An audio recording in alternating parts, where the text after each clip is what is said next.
Hey, yo, it's me, Pops Van Marmalade, and you're watching the Comics-Related Madness Network.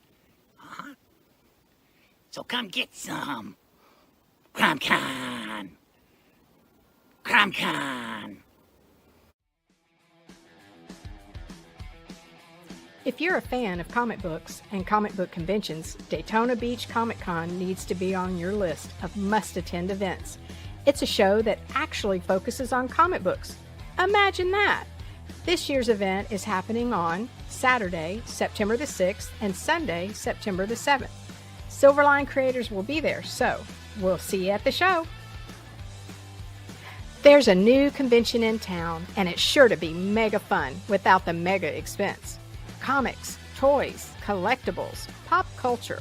ShadowCon, Saturday, February 1st, 2025 in Orlando, Florida. Silverline creators will be there, so we'll see you at the show. If you find yourself in the Orlando area, and let's be honest, doesn't everyone come to Orlando for the House of Mouse?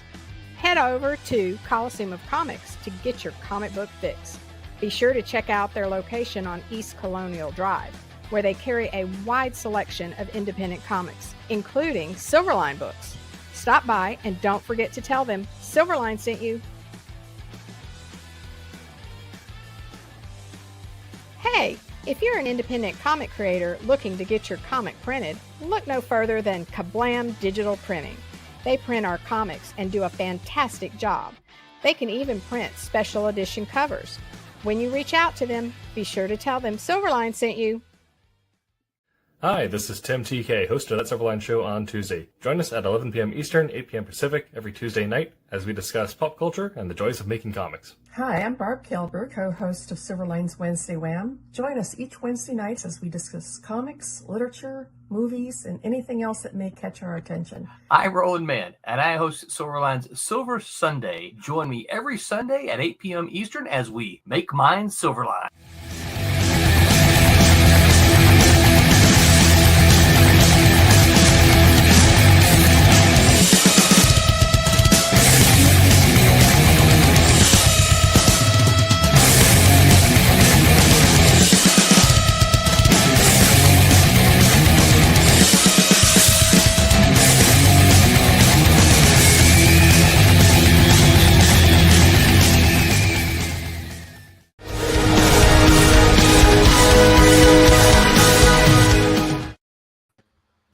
Everyone, and welcome to Silverline Silver Sunday. This Sunday, May the 11th. I am Roland. I am your host. I'm excited to be here. I am joined by that one bad mother, Tom Mason. Shut your mouth. Hey, everybody. Happy Mother's Day. That's right. Mother. M-U-T-H-A. That's right. Sweet Christmas. That's right. Also joined by that man in the mask guy, Mr. Mike W. Belcher. Happy Mother's Day to those apply. That's right. And pulling in late, not sure whether he can even hear us yet. I don't see earbuds in his ears. Mr. Thomas. Oh, he can hear us. He hears all and knows all. He is just happy to be here. He's the watcher. Know it all. What's Trying up, to get Tommy? everything set. What's up? What's up? What's up? Yeah, as the gang said, happy Mother's Day to all of you mothers. If your mother is still with you, be sure you have called her today and told her that you love her. If you haven't, shame on you. And if your mother's passed away, you might be in a Disney movie. That's right. Bambi. If your mother's passed away, call somebody else's mother and wish them a happy birthday. Just call them randomly. Just start dialing numbers. Hey, are you a mother? Happy Mother's Day. You don't mind if I wish you a happy day, do you? That's right. We took BJ out to eat today, and I noticed that's what they were saying.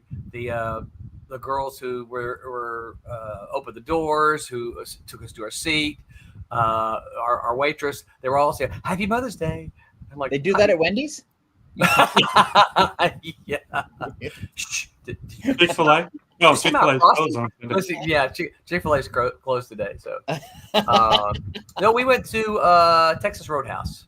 Oh, I like Texas Roadhouse. Good stuff. Yeah, good steak and shrimp there. So, They don't do the peanuts anymore, do they? They do, but they're giving you a bag. They don't give them. Oh, you can't make the mess and just shoot them off on the floor like we always do. Yeah, they give you a bag of peanuts now instead of giving you the pail. If you want the, Well, if you want that's a handful Logan. of free peanuts, you got to go to the Five Yeah, Guys. both of them did the same. Tommy, I think that's Logan's. I don't think Texas Roadhouse ever did that, did they? Yeah, they both did it. So they both did. Well, I don't remember Texas Roadhouse doing it. I remember Logan's Roadhouse doing it. Yeah. Yeah, the one right across the street. No, that's not the one We we gotta- went to. No, but that's the one I went to is across the street, and you could just shoot them off on the floor when you were done. I was very surprised that Texas Roadhouse is owned by a company in Kentucky. So Really? really is no It Texas. should be called the Kentucky Roadhouse. Yeah, No is that kidding. what? Yeah. Or Kentucky Hill House. Kentucky Roadhouse sounds pretty good, though. Yeah, no kidding. It does. It also sounds like where I could get into a fight. Yeah. Sam Elliott in the corner. Like Sergeant York, right? Yeah, or Mom Patrick was- Swayze. Mall's Patrick looking for Swayze you. is what I was thinking. Yeah. Y'all seen that movie, right? Sergeant York? Oh yeah. Yes. Yeah, the beginning where he's in the bar, fist fight, and his little brother comes in. Mall's looking for you, Alvin. Mall's looking for you, Alvin. He was, yeah, all right. whatever. Gary Cooper. Yeah, Gary Cooper, who did not look a minute like he was 19 years old or 18. No. No. Well, that's But then again, Walter Brennan was probably younger than Gary was, and he was supposed to be like 50 years older than him. yeah. So it all evened out. You know, it's funny because I've never been a big fan of Grease. No, terrible movie. I don't hate it. It's just that I've never been a big fan of it, and I figured out why the other day. One of you guys might have said it. Somebody posted somewhere, and they said, "I just don't like Grease because it's a bunch of 30-year-olds pretending to be in high school." And I'm like, Yeah. you know, that's what it is. I don't like it because they're all pretending to be in high school, and they're clearly not. And it's horrible. And I mean, Yeah, it is horrible. Yeah, it's horrible. So It's that like, doesn't help. there's like 6 of those movies that I cannot stand where the kids. That's why I like Back to the Future, because Michael J. Fox still kind of looks like a high school kid, Yeah, he and can pass. and most movies they don't, because you can't work a high school kid 12 hours a day. Right. Yeah. So, So- they have to get someone who looks young. Right.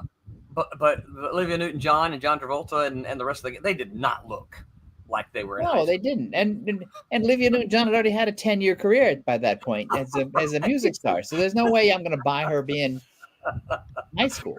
A 17-year-old teeny popper. Yeah. Right. No. No. All right, Madness. Pop says, "Hey, yo, what is up, Pops?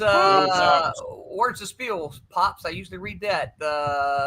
Joining the madness. Put it up there, Pops, so I can read it." Gray Wolf says, "Hey, ya, chat. What's up, Gray Wolf? Good to see you here." So I know some of you are tuning in thinking that we had a guest today. Our guest canceled on us. His mother said he couldn't come out. Mother said he couldn't play today, so we're gonna shift and talk about our favorite comic runs. I suggested, and initially we talked about mothers in comics, but we couldn't come up with very many. No, because they're mostly dead for story reasons, and Right. that especially in Marvel comics where the hero has to go around moping like, "Oh, my mother's dead. I better fight evil." And if her name's not Martha, it's like, save Martha, save Martha. So Your mother's Martha too. I'm just waiting for somebody to write, "Keep my mother's name out of your mouth." See, that would have been a better story turn for the Martha characters. Yeah. I mean, what? Seriously though, what mothers do we have? We have Martha Kent and Martha. We don't Kent. have Peter Parker's family. yeah, No, because Aunt May is the de facto. a surrogate mom. Surrogate Right. mom, Yeah. but also she's married to Doc Ock, so she's busy. Yeah. Yeah. And Well, then- we had Sue, right? I don't know if if Franklin is still a thing in the universe. Yeah. But Reed and Sue had Franklin. right. Batman's mother. We've seen her die like 1,400 times. Right. Yeah. Yeah, but we've seen her die, so we've never really seen her. I mean, she Never doesn't lived. exist. Yeah, Right. she doesn't exist in Batman's, Right. while he's alive. The Flash, I don't know what Barry Allen's, the original Flash, I don't know what his, or Jay Garrick, I don't know what their mothers were like. Well, Barry Allen originally, before Jeff Johns ruined it, his parents were the approving, oh, he's the Flash, we love it. And he'd have Sunday dinner in his costume and, they'd be all giddy. It was that was great. And then, they kill him off, in which they should have kept him dead. And then when Jeff Johns brought him back, he switched time around where, you have the current view of, Reverse Flash killed his mom and his dad went to jail for it and made it so dirty. I mean, it just, he had such a great, unique, my mom and dad love me being the Flash, and they're, they just love me showing up in costume, and they egg me on. Now he's one of the downer characters now. What's fascinating is it's rare that you would find a comic book character who loves being a superhero. Yeah. Like I one of the reasons I loved Wade's run on Impulse, and Carl Kessel's run on Superboy. Yes, those were kid characters, and they loved being a superhero. They were not all angsty and woe is me and my family's dead and I got to fight evil. It's like, look at me, man! I'm flying, I'm running fast, and I'm doing stuff. Exactly, positive stuff. That whole '90s period. Kyle Rayner is Green Lantern. He liked being Green Lantern. He thought it was a pretty cool thing. Right. It was you had positivity. I mean, if I could fly, I think that would be cool. Right. Listen, shoot my parents. That's fine. Give me some superpowers, and I'm cool with that. It's a fair trade-off. If you're gonna shoot my parents in an alley, but I get superpowers, it's like, okay. Yeah, they're old. Yeah, they lived a life. They put in their time. It's time to step aside. That's right. Tony Petrie. Hey, what's up, Tony? Good to see you here, man. Says Static Shock was another one. Absolutely. Yeah. Both in the comic and especially in the cartoon. That was a kid that loved being a superhero. You know what? I haven't seen the cartoon. I've heard good things about it. It was good. Dwayne McDuffie wrote most of the episodes. It was great. Yeah. Yeah. Oh man, I wish he was still with us. No kidding. Yeah. Because he had a take on superhero comics that was like, you could tell a Dwayne McDuffie comic because he thought out of the box, but still within the parameters of good comics. Yeah. He wasn't like, oh, comics are terrible, I'm going to be weird now. It's like, no, comics are fun, and I'm going to have some fun with them. Yeah. Tony says, good seeing you all as well. The cartoons were epic. There we go. Yep. So, yeah. Because there was a whole period in that 90s at Warner Brothers where it's Bruce Timm and Dwayne McDuffie and like 10 other people who were I can't think. I'll try to think of their names, but it'll just hurt people's feelings. Paul Dini, Alan Burnett, Glenn Murakami. Yes. I mean, those guys love comics, and they distilled those characters down to their basics, and every single one of those episodes worked, where the comics, quite frankly, at the time worked. And I think you can make the case that they also hung. I mean, whether they were true friends or not, I don't know, but you could tell that they hung out in the same building all day long, and that creates a sort of feeding off one another where they're both competing but also having fun. Yeah. So. I mean, that's one of the reasons I think, offices are we had a blast in the Malibu offices. I thought most of the time, 99% of the time we had a good time. I always think if you're selling insurance, who cares? But if you're in a creative business, and that's selfish of me because I was in a creative business and I loved having a big office because stuff could just happen. Right. Yeah. Well, it's like there's energy there, right? There's and I'll be honest with you, that's kind of one of the reasons I like college campuses, because they're young, so they still have some of that creative energy, right? That you tend to lose when you hit about 30, 35. Right? Because you got a mortgage and you got to buy a new dishwasher. So that's one of the things I always really loved about being in particularly at Malibu, being there in the office. Tony says Dwayne loved the characters he wrote: Justice League, Static Shock, and Ben 10. Ben 10's another character who, like, okay, I've got a magic watch and I can turn into stuff. Yeah. Like Dial H for Hero or whatever, but he had a great time. Yeah. Oh yeah, that Ben 10 show was right there when Aiden was just, catching on to this stuff, and he was a maniac over it. Yeah. And I love watching it with him. I mean, Well, and, that's true. Yeah. and it was done by Joe Kelly and guys that I knew from comics, and you could tell the Man of Action or whatever that group is called. Yeah, and that's how I ended up seeing Big Ben 10 is because Brett watched it. Yeah. And so I'm like, I'm going to watch it with you, right? Because it's well, cool. that's the thing. To me, that's the mark of a really good cartoon is if the kids love it, but as a parent, you don't mind watching it with them. Yeah. And it's like, when my kids sort of outgrew some of those cartoons, it's like, I'm just not done with them yet. Right. I tell you, I don't know if Tommy probably hasn't seen much of this, but I'll tell you, I think probably one of the best cartoons in modern times is SpongeBob. Oh yeah. SpongeBob is I think it's like the modern day Bugs Bunny. It's just smart writing, Very and smart. and it's funny and it's goofy, and the way Bugs Bunny was, it was kind of over the top, but it was smart because as an adult, you're like, I see what you did there. Another great one is Regular Show.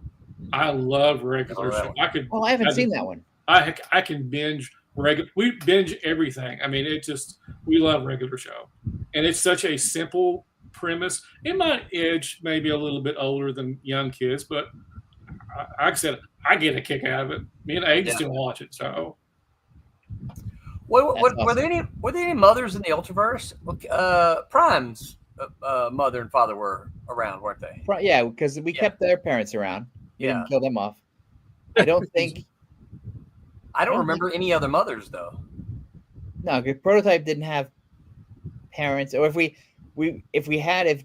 Jimmy had parents, they were off to the side, and you'd refer to them as like, I gotta go home. It wouldn't be like, we but didn't see them.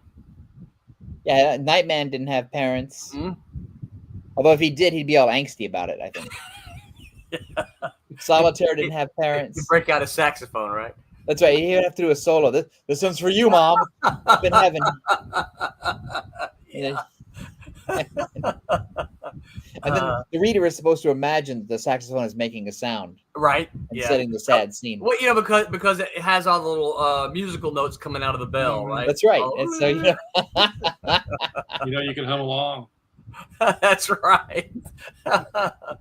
Mantra didn't have a mom. She was a mom. I was going to say she was a mom, or he was a mom, or she.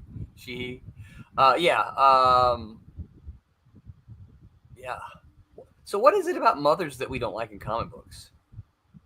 Well, it's like fathers, they get in the way of the storytelling. It just because there's a thing that I think it's the writer Roald Dahl, the guy that did Charlie and the Chocolate Factory and James and the Giant Peach, whatever. Yeah. And he said that parents are basically useless in kid stories because they get in the way. It's like kid characters can't go out on an adventure and do these sort of daring do types of things if their parents are around, because the parents are like, no, little Johnny, don't do that. Yeah. Or they're calling back, you gotta be home in time for supper. That's right. So they put that stupid parent clock on things where it's like, no, I gotta fight this giant ogre before he takes over the town. Well, one of my favorite stories was always Where the Wild Things Are. Right. And Mom, I think Mom was unseen, but she was heard. Right. I forget the character's name. He was bitchy though. Yeah, because she was like, stop running around the house, stop making noise. Yeah. Go up to your room without any supper, right? Right. So he had to go up to his room without any supper. Of course, then that's when he takes his adventures to the land where the wild things are. When the Narnia kids, they're up in their room, their parents are back, they're on the other side of the closet door or whatever, and the kids disappear into the wardrobe and go out and fight lions or whatever. Yeah. Geek Man and Masters of Thunder Nerds says, how's it going, y'all? What is up, Geek Man? Thanks for hanging out with us. Did Conan have a mother?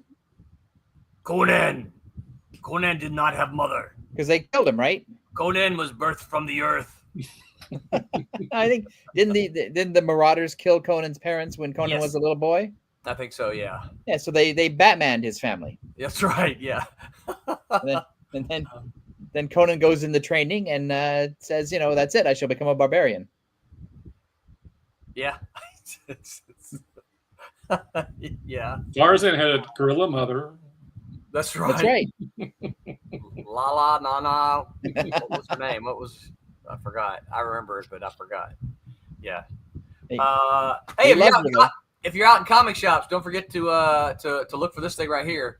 It should be on shelves. I don't know if it was this past Wednesday or this coming Wednesday. I think it might have been this past Wednesday, but this thing is out now. So go out and be sure to. No mothers in there either. No mothers in there. That's true. There is a mother though in the next story. Okay. Not in this series, but she shows up in number one of Vipers. Right. There's no mothers in Divinity. No mothers in Divinity. They're dead.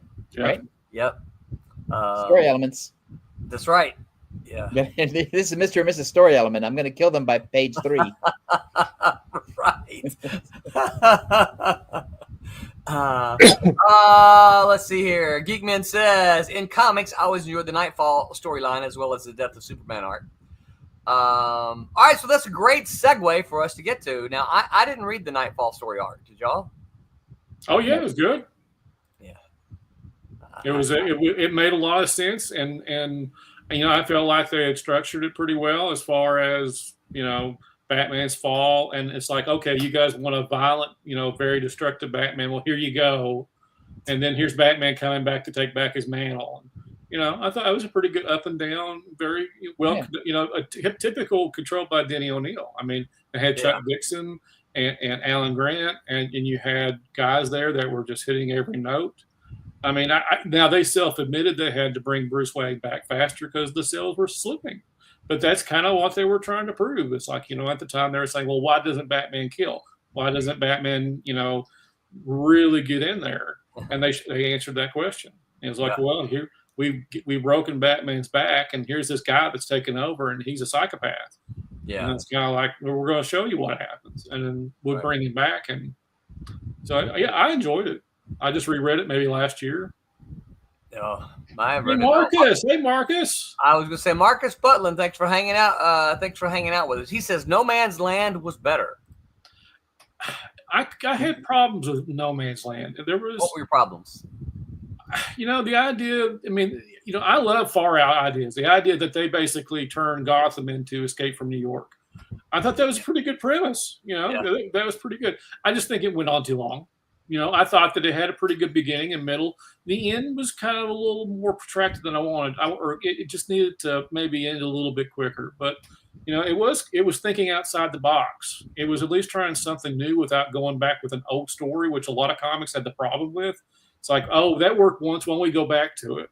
Yeah. And so, the idea of that Gotham was just beyond. And so the government, as outlandish as that would be, but in comics, it's a perfect story. And Batman having to go back into basically a very primal situation where the criminals set up sections of Gotham to control. And I thought that was a good premise. Yeah. Yeah, I didn't read that one either. Roland. I know. It's it's on the internet. You can download it off Comixology. You can. Is it legally? Yeah. Is it free? Comixology. I don't know if it's free or not, but Comixology has all that stuff. Yeah. Or not Comixology, I guess Amazon now. Amazon now, yeah. I think that a lot of that stuff is going over to Global Comics Express as well. I think. Yeah.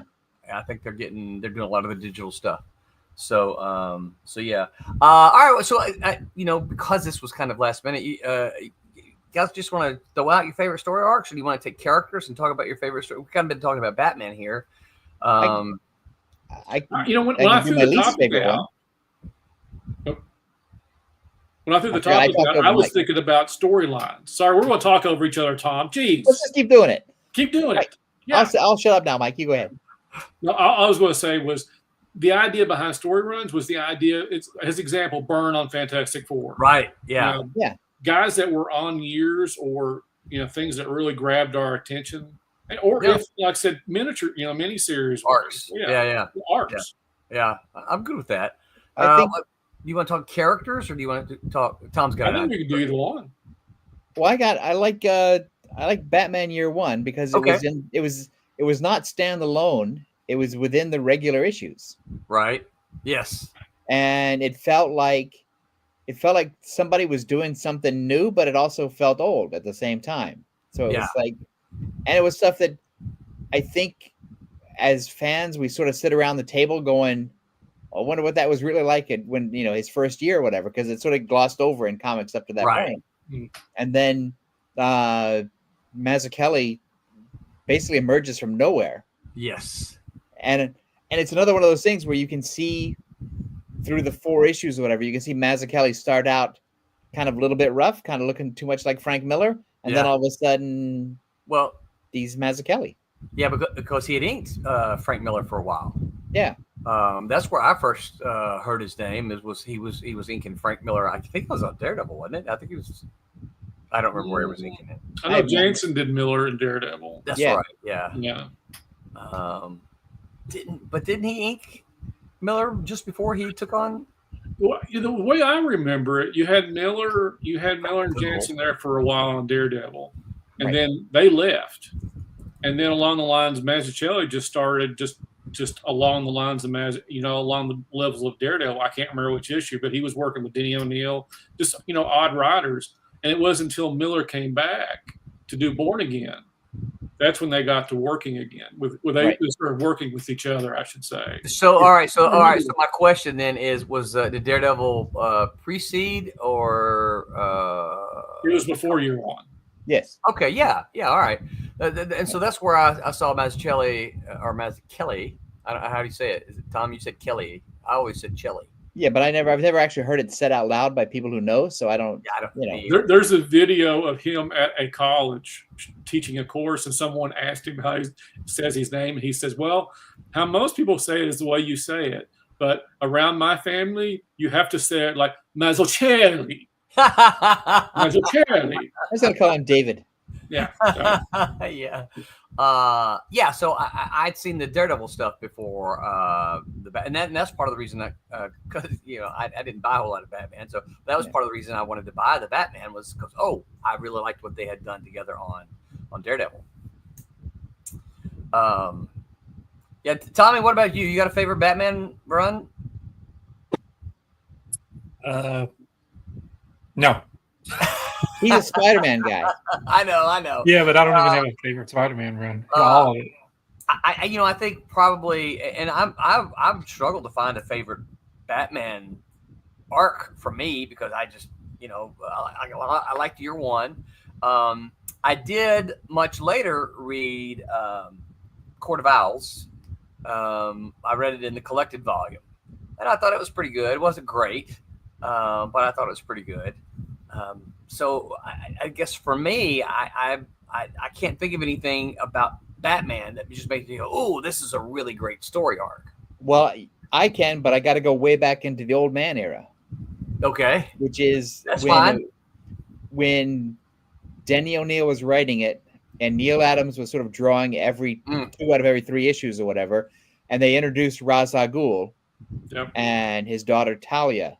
There's like 5 or 6 issues where as a kid I could not wait for the next one because it was the introduction of what I consider to be one of the first big Batman villains who wasn't the Clown Prince of Crime. And there was an element of seriousness that O'Neil brought to the character where Batman just wasn't fighting like a giant puzzle or a talking clock or whatever. And Batman wasn't solving a riddle. Holy timekeeper Batman. Right. And it felt like he was finally, like Batman was finally leaving Gotham City and going out in the world. Yeah. And I sort of loved I loved all of that stuff. Yeah. And so, because again, I think it's Mark Waid who said like the golden age of comics is 12, like when you're 12 years old. Yeah. Right. And that just hit me. It's like, yeah, like I felt I was on the verge of something. Yeah. Yeah, and he's probably not wrong because I'd have to look back to see exactly how old I was or what comics I was reading at 12. But he's probably not wrong. I think one of the good things and also one of the problems is we're still chasing that high. Yes, it's like and it's like, this isn't as good when I was 12. It's like, well, nothing was as good as when I was 12 because I didn't know anything. Yeah, but I still want that. I want that. It's all new. It's all new. It's like. I remember an issue of the Avengers opening up and saying, "Who are these people? I know who Captain America is, but who's that blue guy? They call him the Beast. And who's that guy with the wings? Oh, that's Captain America's partner. That's the Falcon. Oh, that's so cool. I didn't know any of them. Right. So, Marcus Buckland says the question series is my favorite Denny work. Oh, that's good. good. Series. Yeah, I enjoyed that. Tony Petrie says. Chuck Dixon was my favorite Batman run. Yeah. It was good. He had a good run on Robin, too. Mm-hmm. Yes. Yeah, long run on Robin. Argo Comics. What's up, Argo? Thanks for hanging out with us, man. He said, aside from the obvious Dark Knight Returns, Batman Year 100 by Paul Pope was exceptional. I know I heard that was good. I never read it. I haven't. I haven't read that. It's funny. He sort of, I mean, I don't know whatever happens to people, but he sort of disappeared. Yeah. Like he was hot for like a decade, and because I've read a bunch of his stuff, he's really good and really, really different and a really good storyteller. And I would read more. Yeah, his stuff definitely set out. It didn't look like everybody else's. Yeah, you could definitely tell his work. Yeah. Tom, you want to go? Hey, I want to throw in a Batman thing real quick. Okay. The late 80s, right after Dark Knight, and Denny had control of the office, and this was where all the events happened.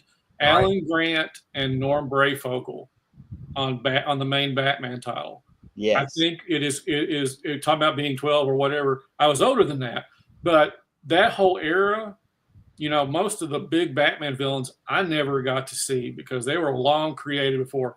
Right. But Grant and Brayfogle created so many characters that we see today that were brand new, but like ventriloquist, you have Mr. Zaz, you have different versions of Clayface that can kind of define, the character Anarchy. That whole period was such a rich thing of new villains that stuck because usually, you had some villains that were kind of cropped up and it's like, they kind of went away because they weren't the iconic. Right. But Grant was creating iconic. They actually, like I said, you had Ratcatcher, as silly as the name of that, it was in the Suicide Squad. These are characters that have, they are the newer, even if it was 30 some years ago, they're still in Batman terms, new villains, opposed to the Joker or Two-Face that were created in the 40s. And it felt like Grant really understood the character. Yeah. But also really understood what made the comic work. Yeah. And it felt, I don't know, this is probably dangerous to say, but it almost felt like he was the son of Denny O'Neil. Yeah.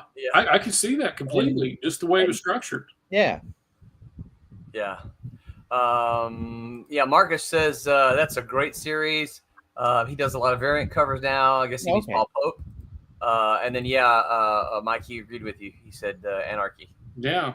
I mean, like I said, just good, solid character.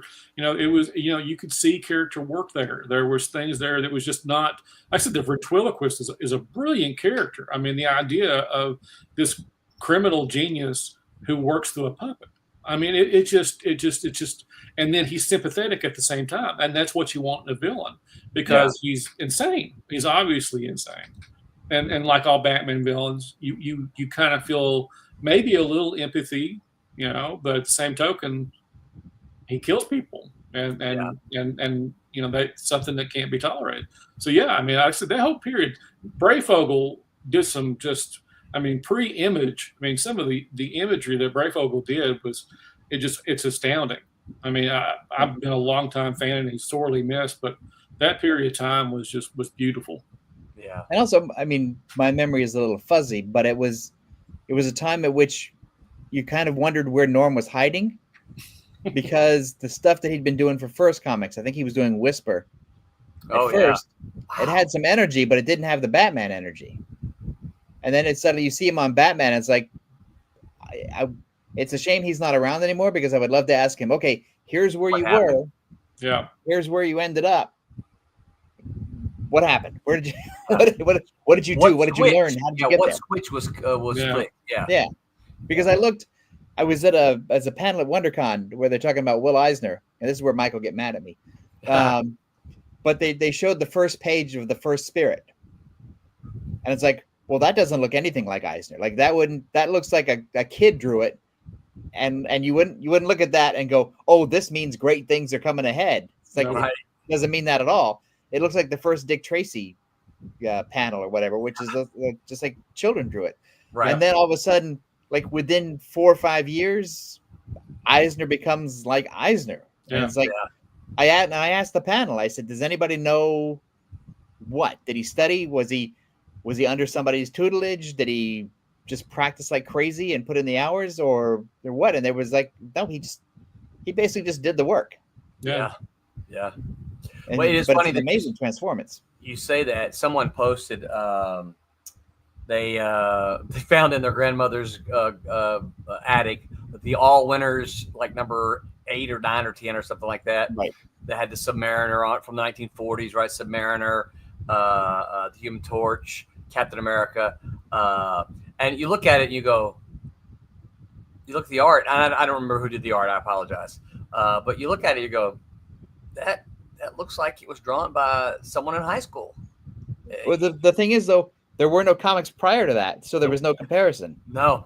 And so you couldn't, like, we can look at it now and go, well, we've seen Adams and we've seen Bill Kane and we've seen John Byrne and we've seen Simonson and Chaikin or whatever. So we have a comparison. But for kids back in the 30s or 40s, like this was their Star Wars or whatever. Yeah. So when Submariner has a face like a skillet. I know, right? The Human Torch is just like a red ball. What the heck is that face? Yeah, it's the compression from being in the deep sea. It makes his face all triangular. It's so he can swim faster. I was going to say, yeah, more aerodynamic. Yeah, right.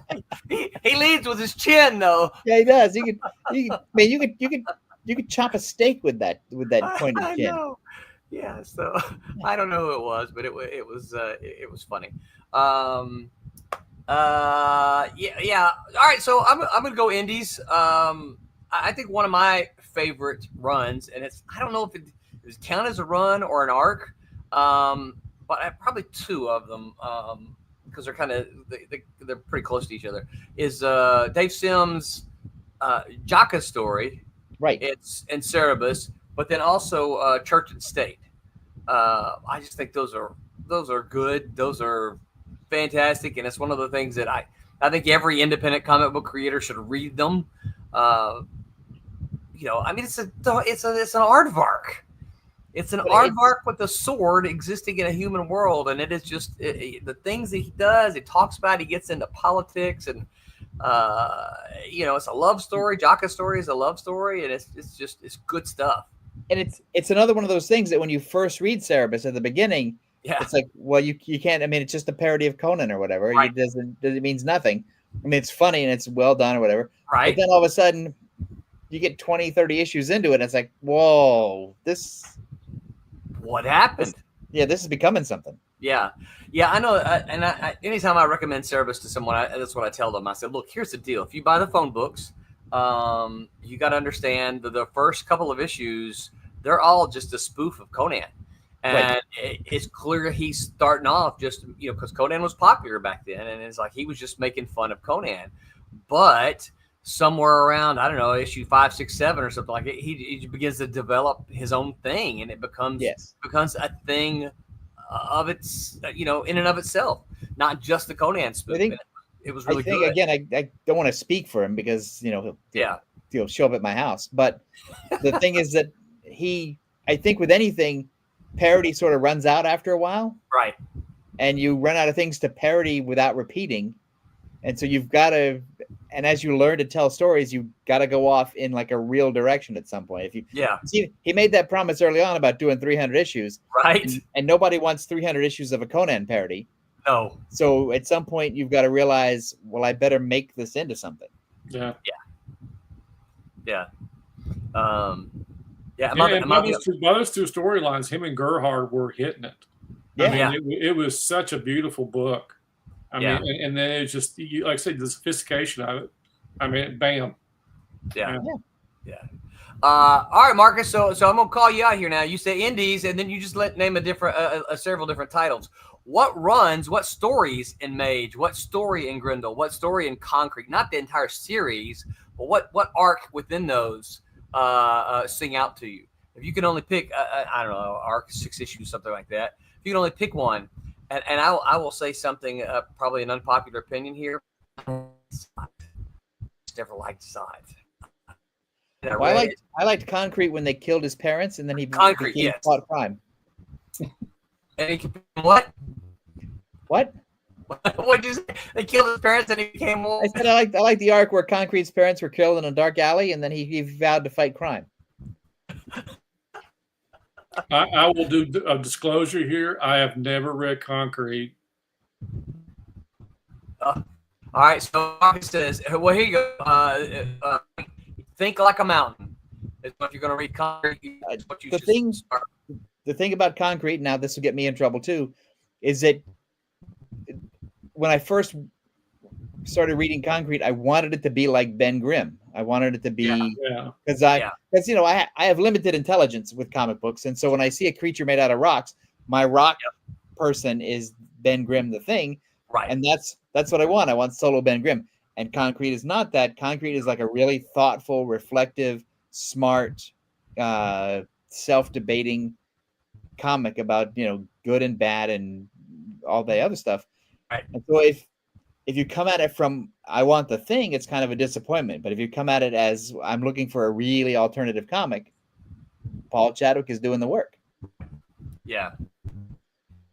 We don't want to just list indie comics because when I just go, what stories within those. If you say, hey, you should read. I think Roland is glitching out on us. I'm getting that. I think the Matrix is acting up. He said, But I always wanted to get into Concrete, but I guess at that time I wasn't really. I would look at it as like, that because you'd have a picture of Concrete with the little bird on his finger or on top of his head, and I guess my mind space at that time wasn't so much on that. So I've never really went back and caught up. So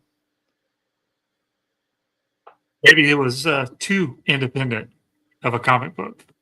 Maybe at that time for me. I mean, I read a lot of indie comics, but Concrete just never. It wasn't really on my radar. But again, I'm through the stage right now. I'm trying to find books that I didn't get back in the day, right? And getting and trying to catch up with a lot of them. So that's my refuge right now with comics. It's the beauty of conventions and the dollar box. Yes, because you can sort of find, here's 6 issues of something that I didn't have the attention span for back in the day. Exactly. And now I've got $6 I can drop on it. Exactly, and there's nothing else to read.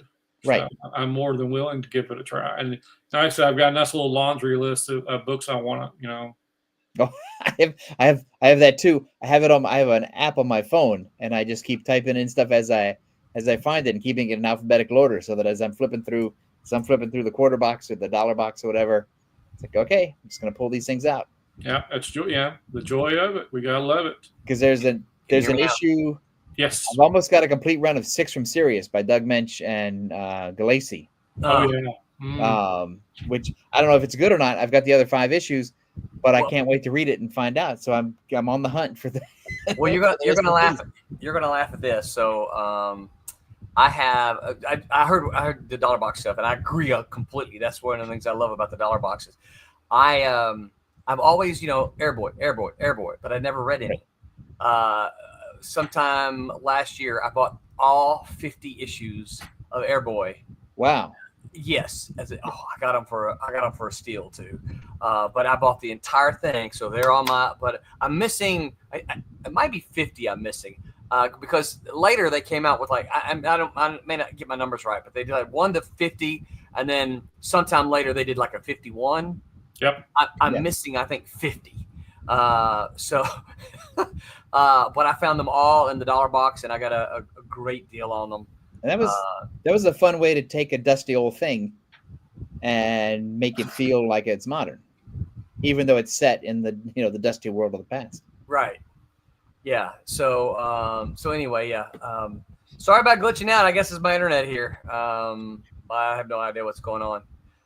I'm sitting here talking, and then I hear it looks like Roland's glitching out. What? No, we just decided to ignore you, so it was okay. I think I heard most of what you said, but I couldn't participate. Several. You got to tell Brett to quit playing games while you're streaming.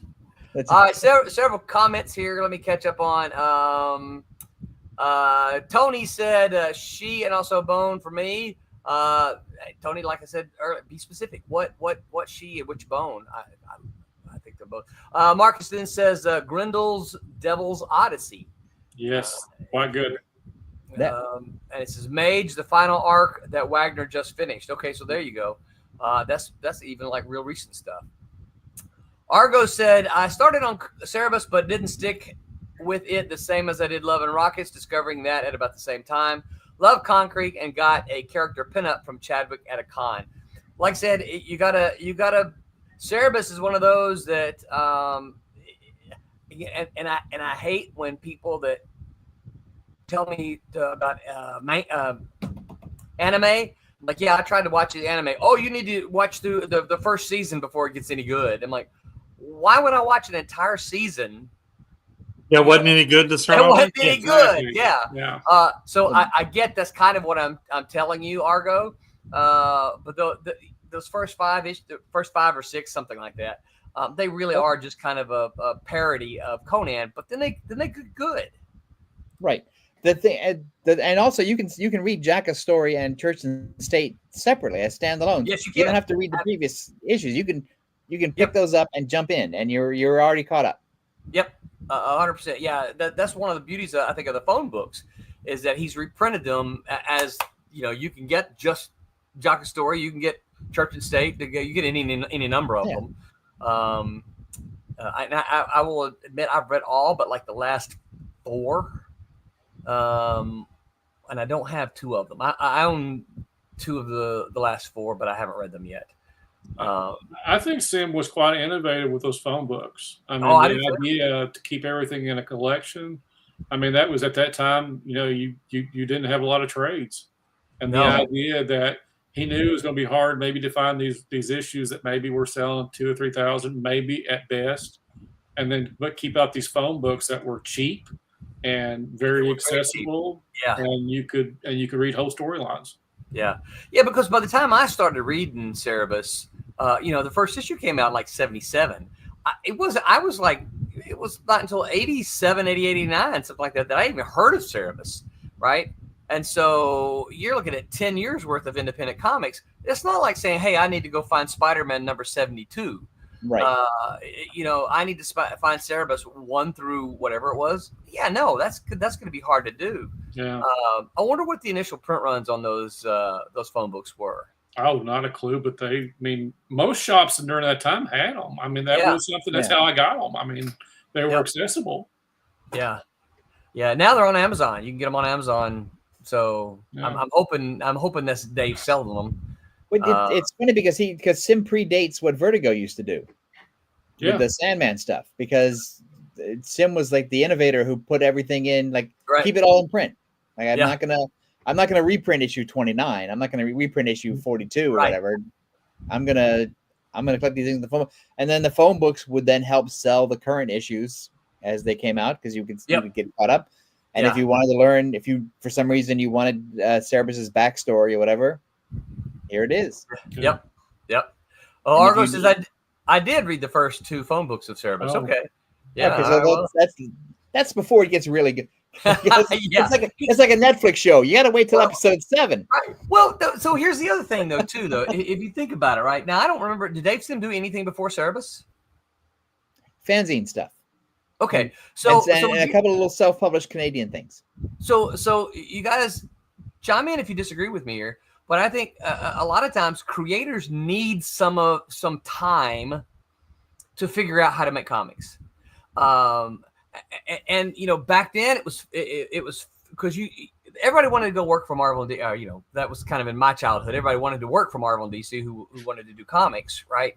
But you couldn't. Marvel and DC not going to hire you off the street, so you had to go make your own comics, right? So you had to start with fanzines and do independent comics, and then maybe move to Marvel and DC. Well, we live in a different day and age today, right? People can just say, "Oh, I made a comic. Look, here it is," right? Thanks for the plan, right? So we see all that stuff happening, but back then, we see Dave Sim learning the craft of storytelling in Cerebus, right? We see how he learns to do it, where a lot of times we didn't see that happen, right? They just showed up at Marvel or DC, and I'm like, wow, look at this guy. Well, okay, he's been working at Charlton. He's been working at, Archie or whatever. They've been doing other comics before they get there and do this amazing thing for the things that we love. Because Byrne drew Wheelie and the Chopper Bunch for Charlton before he became John Byrne. Hey, Wheelie and the Chopper Bunch. What the heck? For whatever it was, $7 a page or whatever Charlton was paying. Oh my gosh, yeah. So I have a couple of those, and also his Doomsday. Doomsday Plus One. Doomsday Plus One. You can tell he's Byrne. You can tell Byrne is the John Byrne is coming. Yeah, But Wheelie and the Chopper Bunch, you can't really tell. Yeah. And some of his fanzine stuff, like the early Raj 2000 strips that ran in CPL, you can't really tell. Byrne hasn't figured out the storytelling yet. He can draw, but he hasn't really figured out storytelling. And then all of a sudden, bam, he's got it. All right, so let's take like Paul Pelletier, for instance, right? Paul's a guy we all know. Fantastic artist, has had a great career over at DC Comics. But when Tommy and I first met him, he had done a few issues with Alpha Productions. There you go. Look at that. Hold on, Mike. Let me zoom in on you. Yeah, nice. Paul Pelletier version of Man in the Mask. Yeah, nice. Sweet. And I have it inked by Tommy Flormani too. Oh, that's gonna be sweet. But he was stiff. He was a Byrne, kind of a Byrne. But Paul would probably tell you this too. Bit of a Byrne clone. And so and then I look at what he did on Demon's Tales, just 4 issues. But I look at the Alpha stuff, and then I look at Demon's Tales. I'm like, wow, he's so much better here. But then he goes to X Mutants, right? And I'm like, wow, look at the stuff he's doing on X Mutants. It's even better, right? And so you get to watch his progression as an artist, but you got to think about it. He did all this before moving over to DC Comics. Well, right? Same with Ron Lim. Ron Lim was doing independent comics. Oh, yeah. And like his X Mutants work, he drew sexy women or whatever, but he wasn't necessarily the storyteller that he would become. But he's putting in whatever the 10,000 hours or whatever it is you need, and then all of a sudden, by the time he gets noticed and it's good enough for Marvel, by the time he gets to Marvel, it's like, wow, where'd this guy come from? Right, he just showed up out of nowhere, right? Right, Overnight success. Awesome. Overnight success. Yeah. See, Tony says the issue that brought the other indie characters together to pretty much battle the big two. And then he says battle for the independents. Yeah. Nicholas Gear, what's up, Nicholas? Thanks for hanging out with us, man. Nicholas says Batman Prey and Terror storylines are really good. Yeah. Let's see. Nicholas also says Moon Knight, the bottom from the 2006 Finch run, which I did not read. I read the entire first series of Moon Knight, as well as the Mark Spector Moon Knight. Really good. The early stuff was really good when Sienkiewicz was drawing it. What was the early Moon Knight? Was that with who was the writer on that? Was that Doug Mitch? Doug Mitch, I think. Yeah. Was it? Okay. Yeah. I wouldn't stake Tommy's life on it, but I think so. The Dixon Voluto Mark Spector Moonlight, that's probably the one I probably had more of. Yeah. I remember seeing it was like the cover for number because I didn't buy it fresh off the stands. I didn't see it until around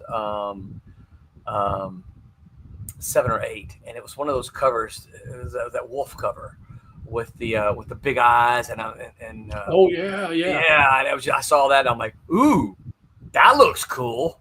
Let me pick that up. And I did. Yeah, Marcus said, yeah, Doug Minch. Okay. He said Tom Dernick was like that as well. Oh, absolutely right. Yeah. I mean, if you look at Tom Dernick's work on the Protectors, you can look, ooh, these, he's rough around the edges. Now, listen, I love Tom Dernick. Don't mishear what I'm saying. But it's like, oh, he's rough around the edges. But he put the work in. Tom, it's one of the things that Tom can verify this. He deadlines. He was meeting his deadlines, and he was doing 10,000 hours, right? And he put it in, and now he's just stupendous. He's dynamite. I mean, I would buy anything that he does. I think he's pretty much DC's guy to go to on anything licensed, and he still does a ton of commissions. I mean, I have one on my wall. Yeah. Hey, have you ever thought about reprinting Cybertrash and the dog? I have. I've considered it. Dernick. It is. I hadn't thought about that. Yeah. The thing about it is, it was. I'm not going to say no, but this was a different. It was a different day and age. And it was. We were making fun of the big boobs, big boobs, big guns. It's funny. I still think it's hilarious. But in order for that to work, it needs the big boobs and the big guns, and I'm not sure how well that would go over with some of today's crowd. So, hey, look on Kickstarter. I think it might go along the problems in my early work. We could run a Kickstarter to have somebody color it. Yeah. Argo says Pelletier seemed to continue Del Keown's Dragon Force style. Yeah. Keown, I've heard Paul say, and Tommy probably has too, that Del Keown was a big influence. Keown and Byrne. Yeah. I see a lot of Alan Davis and Pelletier. I can see Alan Davis and Pelletier. Yeah. I think that it's weird because I think there's a line for all of those four guys. Yeah. Where they're all taking from each other. Or passing it down to the next person who comes along. Yeah. Tony Petrie says Doug also had a good run on Batman. He did. Yeah. He did. I think he was post Alan Grant. Yeah. One of the things that I love that DC did back in the day was they would do these Legends of the Dark Knight mini arcs where they would. Oh yeah, I remember those. You'd get 3 or 4 issues of a writer and an artist who weren't necessarily up for the challenge of the monthly book, but they would do a 4-issue arc for Legends of the Dark Knight. Yeah. And it would always be different.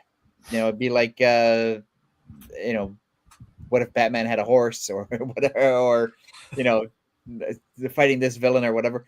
And, but there's some pretty wild stuff. And I keep tracking these down. I finally got all 3 issues now of this, the one I showed, which is Gil Kane and Howard Chaykin. Oh, nice. Which I've been dying to read forever, but now I got all 3 of them for $1 each. And so that's my favorite way to buy them. Yeah. And there's my next hunting is I've got to get Batman Confidential. There's a storyline that was done by Fabian.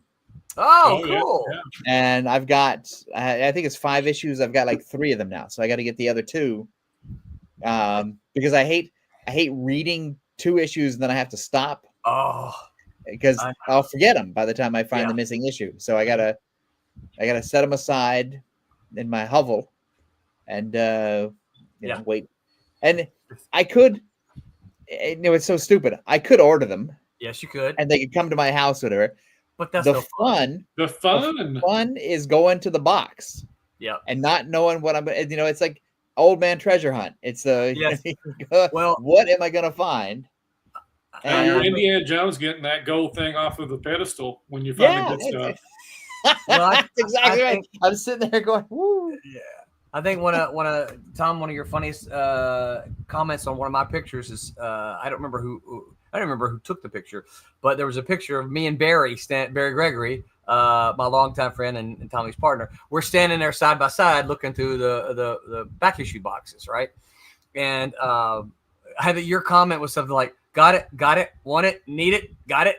I'm like, that's right. That's exactly what you're. Got it. I don't want this one yet. Because I'm lined up. When I was at WonderCon, there were a couple of dollar box guys, and I'm sitting there flipping through the dollar box, and there's people on either side of me, and we're all doing the same thing. Got it. Need it. Right. Got it. Well, Not going to pay that for it. That kind of when you go with somebody else, right? You're like, got it. Hey, you're looking for right. like when at Daytona, Jose was there, and I know he was looking for the DC the Who's Who things, right? DC Who's Who, yeah. And I'm like, oh. Hey, Jose, here's a Who's Who. You want this one? Oh, give it to me, right? Flip. Hey, who's another one? You want this, right? They're hard to find. You're not just kind of looking when you're there with somebody anyway. Right. You're not looking for yourself. And you guys know this. You've all got stuff for me. Sometimes I'll be flip. What is this? Oh, Tom Mason will love this. Yeah. And I'll pick it, for $1. Come on, You can't go wrong. No. And how many times have you rebought the same thing because you don't have your list with you? And it's like, well, I don't want to miss it this time. Right. And then you get home, okay, maybe I did have that one, but that's okay. It is. I have 5 copies of Howard Chaykin's The Scorpion #2 because I might need that, Tom. I got a bunch of them. I've got a couple copies of #1. Also, the thing is, because I need it, but the only one I have is a raggedy old copy, so I'll still buy it because I need it. Right. But then I find one later that's in better condition. Yeah, So right. For $1, I'll upgrade. That's right. And what I think is the great thing about comics is that when we're at the dollar boxes flipping through and whatever, and there's people on either side of me, we're all very respectful because we're all looking for stuff, Right. but we got to wait our turn for the person next to us because I'm doing it in order. I'm going left to right, Right. and somebody else is going right to left, Yeah. and I'm not leaving my place. Right. Well, and if your books are on the box, you go, oh, excuse me, let me move those for you. Yeah, I mean, it's one of the things where people are jackasses or whatever, but also people are really cool. Yeah. And when you get into that situation, it could easily go like a bar fight if people weren't good, but it's always been great where it's just because we're all looking for treasure. Yeah. But we're also idiosyncratic. We're looking for different treasure. Different treasure. Yeah, that's it. Yeah. Stuff that I look at and go, ugh, right. Next person behind me goes, oh, look, this is, and I'm like, I needed that one. Right. And I've had a situation where I've pulled one up from the box and looked at it, and a guy behind me is like, if you don't want that. And then that's when you go, you see the price, it's $1, but for you it's $2. Right. Well, you got to keep them in your periphery because you're sitting there thinking, okay, I need that. Put that back. Right. Yeah, that's right. So you're watching what they're doing too. Are they putting that back? You're there. Oh man. Yeah. He's looking. There's a bunch of good Spider-Mans over there. Ooh, don't put that one up. I think I need those. Yeah, and I'm willing to step out of my line and go wait for that person to be done so I can get him to where he is. Yes. Yeah. But you're going to remember which box you were at. Oh yeah, absolutely. So you can go back. Yes. Yeah. Hey, that's what ties us all together. Everyone, we have the same stories here. I mean, I remember someone asked me one time. I don't remember. It might have been Kirk. But he asked me because we got to talking about this one time, and he said, I had always wondered if the comic creators were also collectors, and I would say probably the overwhelming majority are in some form. They might not be the exact same way, but in some form or fashion, I think the overwhelming majority of them are collectors as well. Yes. I mean, because it's for the most of us, it's what kind of got us into it because we read them and enjoyed them. Most people, well, maybe in the 1960s they did. I need a job. I can draw, right? Okay, so here's Spider-Man. Can you draw Spider-Man? Sure. It's just a dude with webs, right? I've never read a comic in my life. Let me start drawing them. There you go. Right. Yeah. Anyway. All right. So, Tommy, you got any runs at all? Did you say no? What about Spider-Man, Tommy? You can't think of any Spider-Man story arcs or runs? Not often. Your favorite Not often. creators?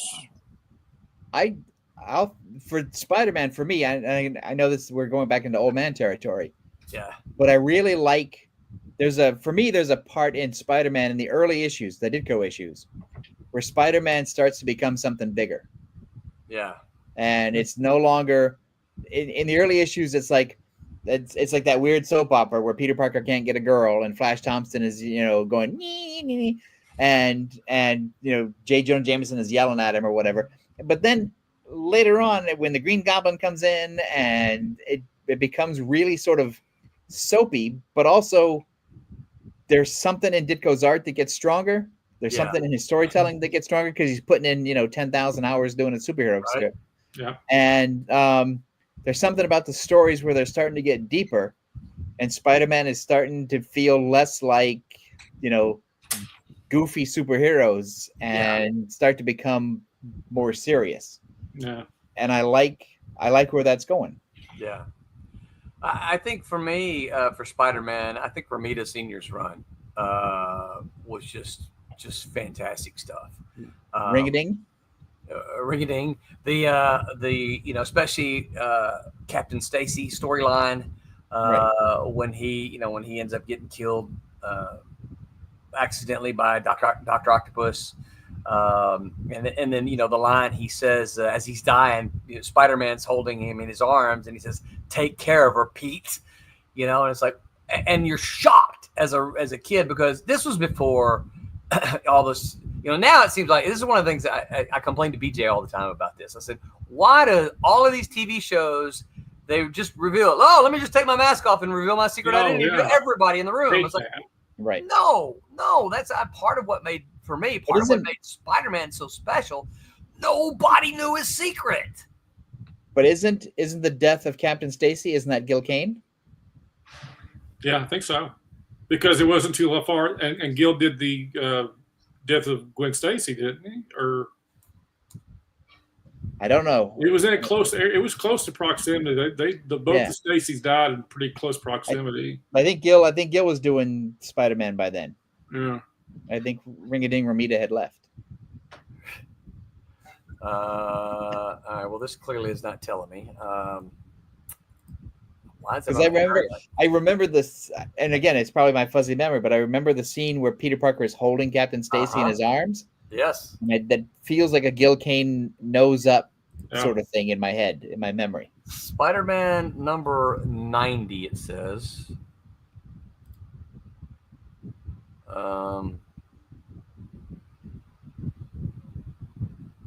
Kane Jacoya?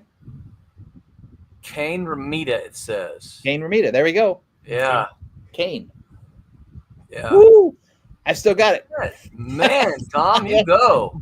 I don't need to take my memory pill tonight. Those Kane Spider-Man. I mean, it just showed he could draw anything. Yes. I mean, there wasn't much he couldn't draw. Yep. He could fit into that Romita line so well, but also it was Gil Kane. Yeah. Yeah. Huh. Because the thing about Kane is, aside from his mastery at drawing, he was a really good storyteller. Yeah. Yeah. He really moved the characters. He was one of those guys who I think understood the page as a whole, and not just a series of 6 or 8 panels. And goodness, this was, boy, Tom, you are right on the money. John Romita Sr.'s last issue was 88. There we go. And then Gil Kane penciled 89. Senior inked 89 and 90 over Gil Kane. Okay. Wow. Okay. Good catch, Tom. Gil Kane gets to draw all the dead superheroes. Yeah. Because he can wring. I mean, I don't think there's anybody who can wring drama out of a scene better than Gil Kane when there's a dead superhero. All right. He definitely had the pathos. I mean, Yeah. there was yeah. And there's the thing, you look at some of Green Lantern or some of Gil Kane's early work, and it's like he doesn't look like the Gil Kane who does Spider-Man. And then Oh heck no. and That, he just looks like a journeyman comic book artist. yeah. What are we looking at? I'm trying to. Yeah, look at that. That's so Gil Kane right there Yeah. in the yellow jacket. And that's some great coloring right there too. You know, Yeah, it is. you see who you're supposed to see. The Right. buildings are, Well, yeah. Because that's the thing scene too. right and- there. Yeah, there we go. Captain Look at Stacy, right, running to save a kid. Look at And, that whole sequence. That's like a movie. Boom, Yeah. boom. And then I'm done for, right? And then right here, be good to her, son. Be good to her. She loves you very much. What? Oh, right here, Peter. He calls her Peter. They don't show that panel. Oh, they cut Right. it from the page. Yeah, but Yeah, he called him Peter, Right. right? And that's when I remember being shocked, going, "Holy mackerel! How does he know his secret?" He knew, because he's He a knew. policeman. He's new. He's a Yeah. detective. Yeah, And he was So, a good guy because he didn't tell anybody. Right. Yes, he kept his secret. He kept a secret. Also, again, Spider-Man failed because Gwen Stacy died, so he did nothing. Nope. That's right. I promise, sir, I'll take care of her for the next 20 Yeah. issues. For the next 20 issues. and then Jerry For Conway. a year, is, and then it's Jerry moving Conway. on So there's to nothing I can MJ. do. Steve Scott, what's up, Steve? He says hi from Steve. Belgium, guys. Hey, Steve. Good to see you. Good for you to hang out with us. Probably the middle of your day over there. Tony says a lot of people disagree with me, but I enjoyed Todd McFarlane on Spider-Man. Oh yeah, Well, that's great. Because the thing is, maybe I'm wrong, but I think Todd McFarlane embodies a little bit of the Kane. Oh yeah, I mean he had that Ditko thing going too with the webs and Yes. I mean that he had the weirdness. He had Ditko's weirdness. Yeah. Yes, Ditko's weirdness, but Kane's storytelling. Yeah. Because he would put Spider-Man in all these weird poses. You're like, how is his foot way up over his head there? And but But I think that's what it was made gorgeous. it made, because it's the thing where comics don't have to be anatomically correct They do not. Exactly. because they're comics, Yes. and it goes And all the they way look back. cool. It goes all the way back to Kirby, where it's like you can look at the Kirby stuff. His character, a lot of his characters in the background are ugly, Right. and I mean not ugly drawn, but just ugly, Right. New York ugly faces, and the anatomy is wonky. And then when Kirby gets into the 70s, his anatomy is all over the place Yep. because he's not going for anatomy; he's going for dynamics. Yes. And that's what I think it's Todd full McFarlane of- is doing. Yeah, it's full of action and movement and everything. Yeah. Marcus says that Parker Luck. That Parker Luck, yeah. That's right, that part. Right. I wouldn't That's want right. it. Tony said McFarlane made Spider-Man act like a spider. Oh, that's a good point. That is Yeah. a really good point. Whoop.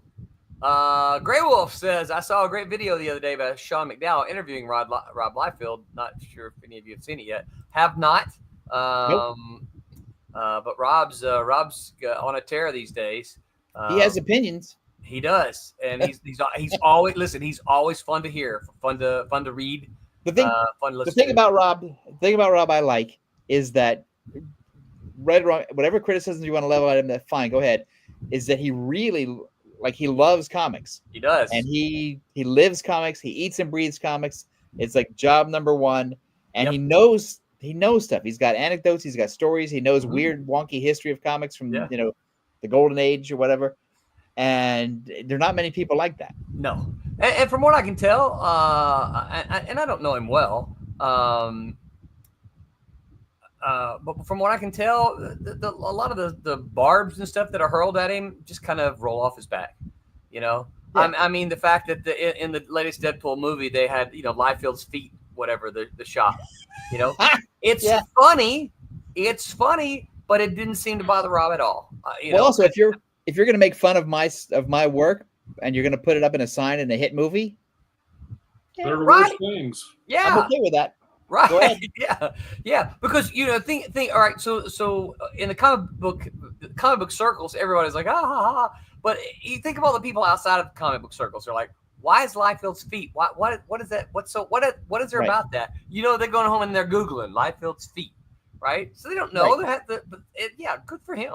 Yeah. Steve Scott says favorite story run for me was Micronauts 1 through 12, and the annuals were fun too. Yes. Oh, he's not wrong. Yeah, Because that was one of those great books that's sort of outside Marvel continuity, and you didn't know what was going to happen. yeah, yeah. That was Michael Golden art, but who was the writer? I think it's Matlow. Is maybe Steve Scott will weigh in and correct us, but I thought it was Matlow. I'm doing a quick Google.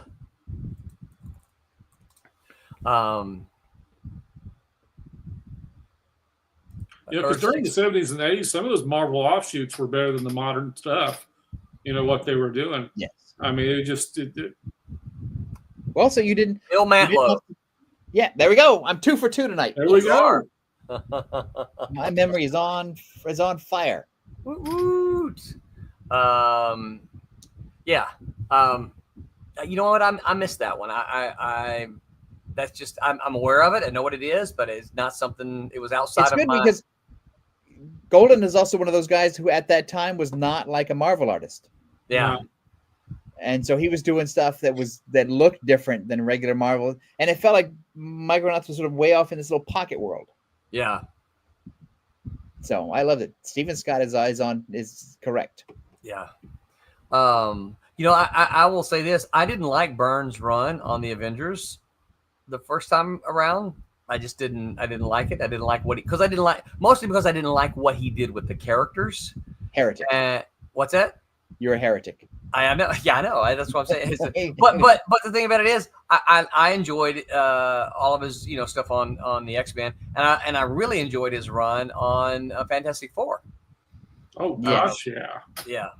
Well, I think we talked about this off the air last week. I think is that 2 great post Kirby runs on Fantastic Four are Byrne and Wade Waringo. Yep. Yeah. Yeah. I'm rereading the Byrne stuff right now. I've got both the omnibuses, and I've had them forever. It's one of those things where you buy them, and you keep thinking, okay, I'm going to finally get to the point in my pile that I can read that. Yeah. And the first part of it is Byrne just doing the art, and like people like Marv Wolfman or Claremont writing the Fantastic Four. And so it's a little dated. You feel that Marvel, exposition heavy, overwritten. But then you hit the Byrne stuff that he actually starts out his run, and he just hit that right off the bat. I mean, he hit those characterizations. It was rich. And you look at one issue, it takes guys today 5 issues to write what he did in one issue. Yeah. Also, I think. Yeah, I mean. Well, isn't one of those issues the basis for the movie The Matrix?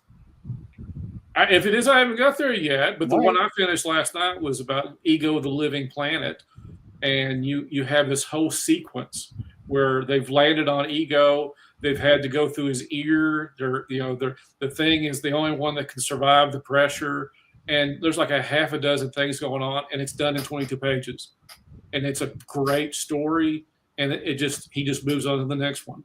It's a great adventure. It's a high stakes, and they can get through it. But he nails all those characters and what you expect from them.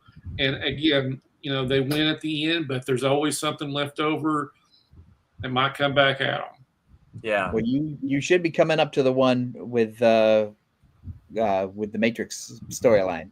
You'll sort of know it when you see it, because when I saw the Matrix, I was sitting in the movie theater with a couple of friends of mine who are comic book fans, and I was like, "Hey, wait a minute, this is John Byrne's Fantastic Four." Yeah. I got the second half of his Fantastic Four issue by issue, but I never really got the early stuff. And so this is somewhat new to me. But his latter half was great. I mean, that was a good formation of my fandom for him. Yeah. So, yeah. But seeing how he was strong right off the bat, I mean, dang. Yeah, and see, I started buying that stuff right off the racks. Probably if you were buying Fantastic Four issues, it's probably too late for you now. Probably was good to buy them a few years ago, because all the values of them were so low. But with this new movie coming out, I'm guessing values of your Especially with the first appearance of Herbie. Yeah, right. Oh my gosh. That stuff those issues inflate. When WandaVision came out, Yeah. You know, a lot of Burns' West Coast Avengers run have been in dollar bins for years. Yes. Yes. I mean, not because they weren't good, it's just because there were so many of them. I mean, Right, that's just the way it was. It was million copies probably. But, you know, when WandaVision came out and they had a good portion of the story came out of his West Coast run, those issues were going for like $200-300 on eBay. That's It crazy. was like but as soon as the show was over, Shot back down. Yeah. But also the weird thing is most of this stuff you can get digitally from Amazon, or you can buy the trade. Right. So there's no impetus to pay $300 for a comic book just because it's, you know, hot now. Because if you want to read it, the trade's out. Right. Yeah. Yeah. You know, and I had a subscription several years ago to the Marvel Unlimited. Marvel Unlimited. Yeah. And, you know, I bought it because I got it because I'm like, you know, it's been a long time since I read any new Marvel stuff. And people have been talking about that, the Hawkeye story, my life as a weapon kind of thing. And I'm like, you know what? I need to read that. I want to read that. This would be a good way to do it. I read that. And then I looked at some of the other stuff, but I found that I kept going back to all the stuff that like the old Defenders, the old Invaders, right? Older Spider-Man. I was reading all the older stuff. I wasn't reading any of the newer stuff. And I'm like, well, I bought it so I could read the new stuff, not the old stuff. No, you tricked yourself into thinking you wanted to read the new stuff. But what you really want to do is go back and have the nostalgia of the great old stuff. That's probably You started reading the new stuff and you were like, yeah, I'm just not really into this new stuff. Well, you know, that's the biggest difference between new stuff and what we're talking about. We're talking about story runs. We're talking about runs that lasted. Think about how long Claremont was on X-Men for 17 years and how a lot of those years he would develop storylines that didn't pay off for years. And you look at Byrne with Fantastic Four. I mean, they had time. They had time to develop, and you could invest in the issue. You could invest not only in the issue, but I had a subscription to Fantastic Four. You know, these creators, they get in there, and that was the fun thing about me. When a creator came onto a book, you know, you hope that they stayed for a while because if you enjoyed it, and then that was the fun of the story. Go issue to issue and get better, and me really wanting to see that issue next month. Yeah. You know, it's like, you know, Tom talked about Carl Kiesel and Tom Grummett's Superboy earlier. Oh. You know, they nailed that character. And then when they left, no disservice to the guys who took over, but they didn't get it. Right. Because Kiesel and Grummett had the story mapped out and they had the characterization so tight. They had become the characters. It was so that story run was the character. I also think Carl and Tom have this weird synergy. Yeah. That you want to have in your best writers and your best artists, where they keep feeding off each other and making the work better. Yeah. And because it's tricky, because I believe Carl was writing it, Grummett was drawing it, but also Carl was inking it. And so there's the possibility of great tension. Yeah. Unless they can figure it out. And they seem to have figured it out. I mean, their first run, you know, they had a first run, and it was basically what you would think of as this is how you would do a modern Superboy. You know, You know, he's going after the girls. He's, you know, it's not the Clark Kent version. And they had a very modern take on what a boy having superpowers would be. And, you know, then they left, and then, you know, basically just popular demand, they came back, and they did Johnny Quest on steroids. Yes. They came back stronger than ever. I mean, they didn't miss a beat, and they brought something new to the character. You know, they still had this. It was basically the same vibe, but they brought back an energy. And like I said, he was, you know, going through the multiverse, and I was actually enjoying these versions of the multiverse, which, like I said, I'm not a big fan. No, you were not. I am shocked. I am shocked to hear this. Yeah, as much of a DC fan, I'm not a fan of multiverse. Yeah, but you know, but their second run, it really solidified why they were so good with that character, because they were able to change him up. You know, he went from being hanging out in Hawaii with his girlfriend and a dog that didn't like him, and a weird Cadmus reject being his mentor, to actually working for Cadmus and actually working, you know, basically looking like Commandy and just so many Kirby. They were just playing off so many Kirby vibes, and it worked still perfectly because they knew what the character was about. Yep. Yeah. Yeah. Steve Scott said the first 12 issues of American Flag. Oh, hell yes. Run. Warlord, yeah. Well, also Warlord. Yeah, Warlord was a long run. So which part of Warlord are you talking about there? Oh, well, then he says, well, it's late here on this end of the pond. Love to hear the rest of the morning with coffee in my hand. Well, thank you. So he's not going to answer our question now. No, he's not going to. Yeah, because he's already in bed. He's just going to drop that and run. He's going to be talking to it in the morning, drinking his coffee. Oh, fellas. Oh, yeah. He's already in bed. So we just countered that with saying, good night, everybody. That's right. Yeah. Thanks for hanging out with us, Steve. Yeah, it is time. I don't know if you guys noticed the clock, but yeah, look at that. We filled 90 minutes. We did. Is Tommy still here? Tommy's still here. Anybody have anything? The only other thing I was gonna even think about saying was the Craven's Last Hunt Spider-Man. Oh yeah. Ooh. Which was dark, but good. Yes. Yeah. Is that Stephen Grant? No, it was Mike Zeck. Mike Zeck and John Beatty. Who was the writer? DeMatteis, wasn't it? It was DeMatteis, yeah. Okay. Yeah. Actually, it was dark, but it was a good story. Yeah, I thought so. Also, Zeck and Beatty. Good Lord. Oh yeah. Yeah. Oh, here's another one. Peter David's Hulk run. It will always be forever. Yeah.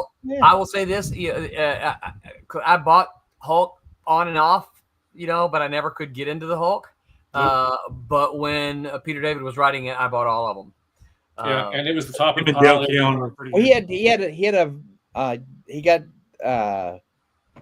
I'll start again. He had a chance at a long run.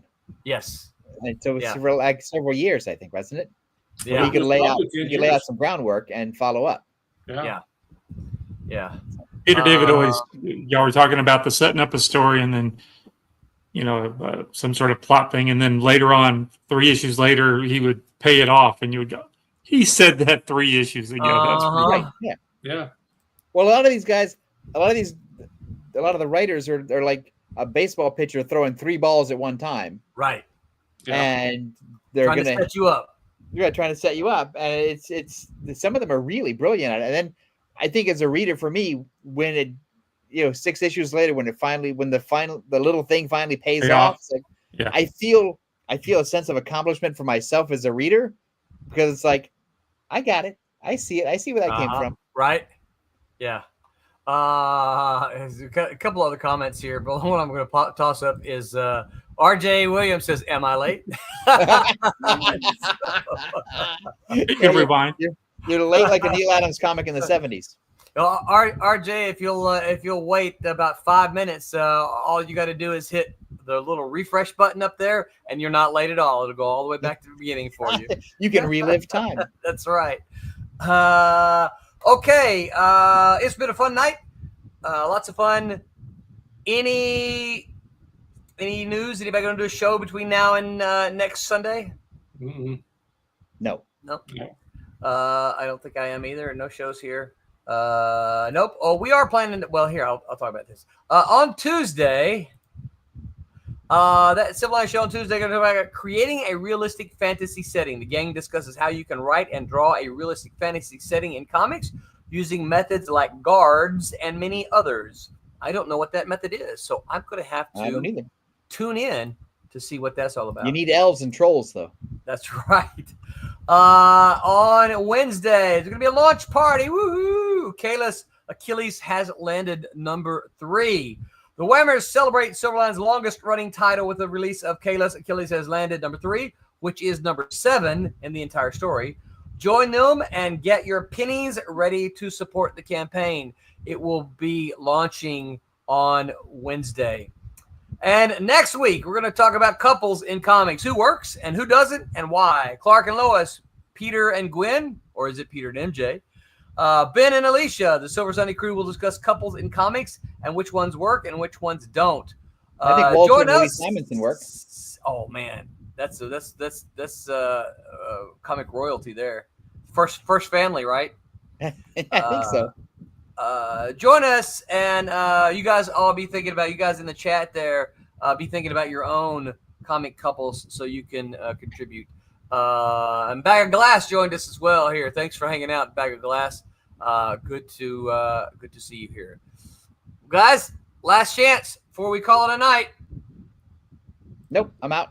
We're good. All right, then you know what time it is. Make mine. Silverline. Good night, everyone.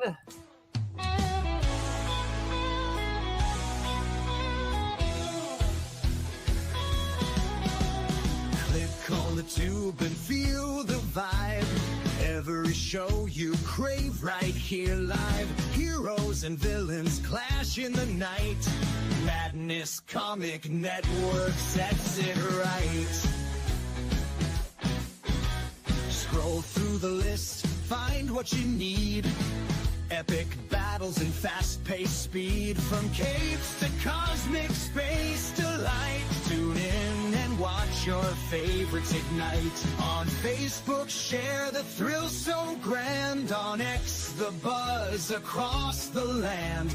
Madness Comic Network all around. In every episode, joy is found.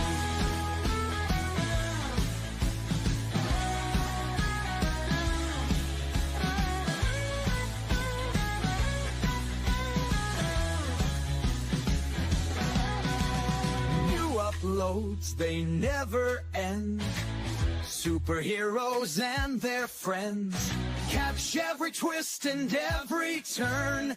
Madness Comic, you will yearn. Stay up to date with every twist. Madness Comic, don't miss a gist. From laughter to tears, every mood. Madness Comic sets the groove. Click that button and subscribe. Catch the wave and ride the tide. Join the fun, join the craze. Madness Comic brightens days. Hey!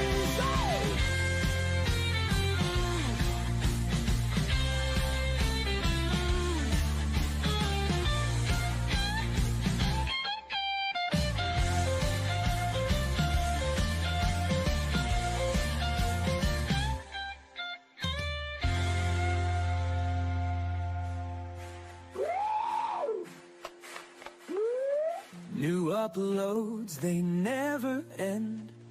Superheroes and their friends catch every twist and every turn.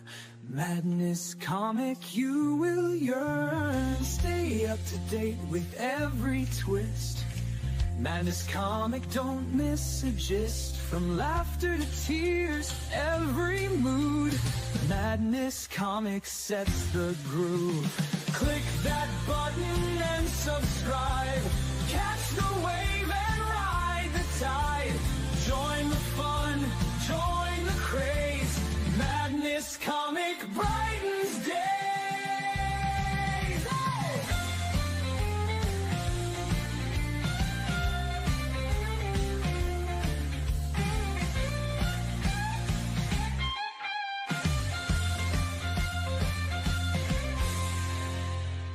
Hi, I'm Greg Horn. Make mine Silverline.